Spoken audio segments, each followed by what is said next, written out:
Chefe Estado rolar na Solok, simo visita oficial dahulu, vice-primeiro-ministro, no Ministro do Desenvolvimento Rural, no Regional Malaysia, Dato Seri Ahmad Zahid.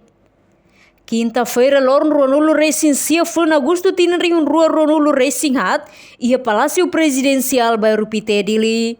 Presidente da República José Ramos Horta considera a visita vice-primeiro-ministro no Ministro do Desenvolvimento Rural Regional Malaysia, mai Timor-Leste ne, hanesan loke capítulo fong ida, ba ia relação bilateral, nebe mak meeting entre rai rua, nebe hahu kedas ia tina rihun rua to ohin loron.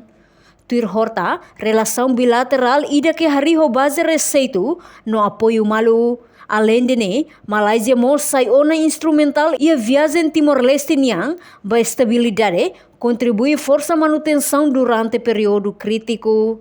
No fornece assistência oficial durante a pandemia Covid-19, portanto, relação ne, hameting liutang, ho visita oficial vice-primeiro-ministro e a momento neba.